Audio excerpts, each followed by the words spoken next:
Halo, pada kesempatan kali ini saya akan mempresentasikan materi mengenai mesin fluida.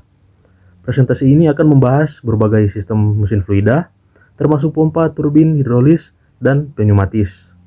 Tujuan dari praktikum ini adalah untuk memahami performa dari mesin fluida dalam berbagai kondisi. Ruang lingkupnya mencakup pompa, turbin, sistem pipa, serta sistem hidrolik dan pneumatis yang digunakan di industri. Yang pertama, impeller dan pompa fluida. Pompa fluida berfungsi memberikan energi kepada fluida cair agar dapat berpindah. Komponen utama dalam pompa adalah impeller, yang berperan dalam memindahkan cair dengan gaya sentrifugal. Performa pompa diukur dengan parameter seperti head pompa dan efisiensi. Selanjutnya, turbin Pelton. Turbin Pelton adalah jenis turbin impuls yang digunakan untuk head tinggi. Air yang bertekanan tinggi diarahkan ke sudut-sudut turbin, menghasilkan energi mekanis. Efisiensi turbin dihitung dengan membandingkan daya yang diterima air dengan daya keluaran turbin. Selanjutnya, pompa sentrifugal. Pompa sentrifugal menggunakan impeller untuk meningkatkan tekanan fluida.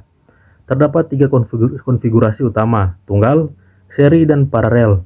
Performa seri meningkatkan head total, sementara pompa paralel meningkatkan kapasitas aliran. Selanjutnya, sistem instalasi pipa air. Dalam sistem perpipaan, terjadi kehilangan tekanan atau head loss akibat gesekan dalam pipa dan fitting. Faktor seperti panjang pipa, diameter, dan kecepatan aliran mempengaruhi besarnya head loss.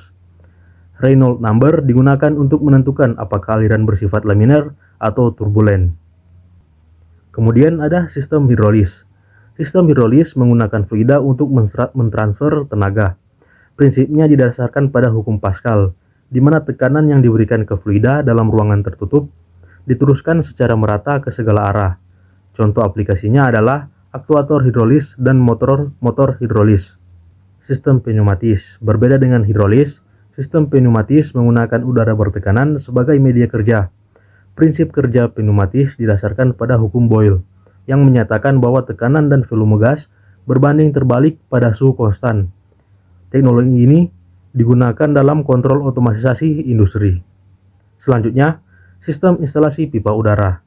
Dalam sistem instalasi pipa udara, kita menganalisis rugi-rugi akibat panjang pipa, belokan, dan katup. Faktor-faktor seperti tekanan, suhu, dan kecepatan udara juga berpengaruh terhadap efisiensi distribusi udara dalam setiap perpipaan. Dari praktikum ini, kita dapat memahami bagaimana berbagai sistem mesin fluida bekerja dan bagaimana menganalisis efisiensinya. Pengetahuan ini sangat berguna dalam aplikasi industri, khususnya dalam bidang manufaktur dan energi. Terima kasih.